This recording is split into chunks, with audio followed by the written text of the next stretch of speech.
من لوانيها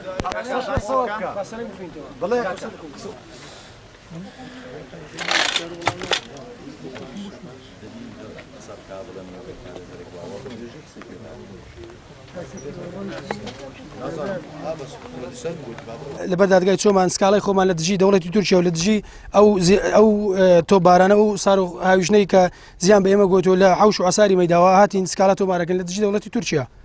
بڵێ لە ڕێکەوتی 22 2021 کاتژمێر 25 دقەی دوای نێوەڕۆ لە گوندی ئازادیکەی کان تەنها 150 مەتر لە ڕێگای هامڵتۆنەوە دوورە خانوو شوێنی بەخێوکردنی مەڕووماڵات لەلایەن فڕۆکە زنجەکانی تورکیاوە بۆردومان کرا. لە ئەنجامی ئەو بۆردومانە زەرور و زیانجی گەورەمان بەرکەوتووە بۆیە سکاڵا لە دژی کۆنسوڵخانەی تورکیا لە هەرێمی کوردستان و کوردستان تۆمار دەکەم وێڕای کارەکەم داواکارم قەرەبووی ئەو زیانە بکرێمەوە.